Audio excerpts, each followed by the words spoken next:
তো বন্ধু আজকে আবার চলে এলাম নতুন একটা ভিডিও নিয়ে। তো তোমরা দেখতে পাচ্ছ এদিকে বালি ফেলা হচ্ছে, আর আমি এই প্লেয়ার টু প্লেয়ার গাঁথনি করব।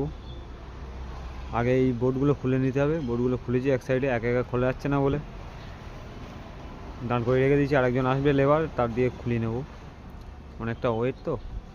তো চলো গাঁথনি করবো যখন তখন দেখাবো তোমাদেরকে। তো বন্ধু তোমরা দেখতে পাচ্ছ যথারীতি আমি গাঁথনিটা চালু করেছি।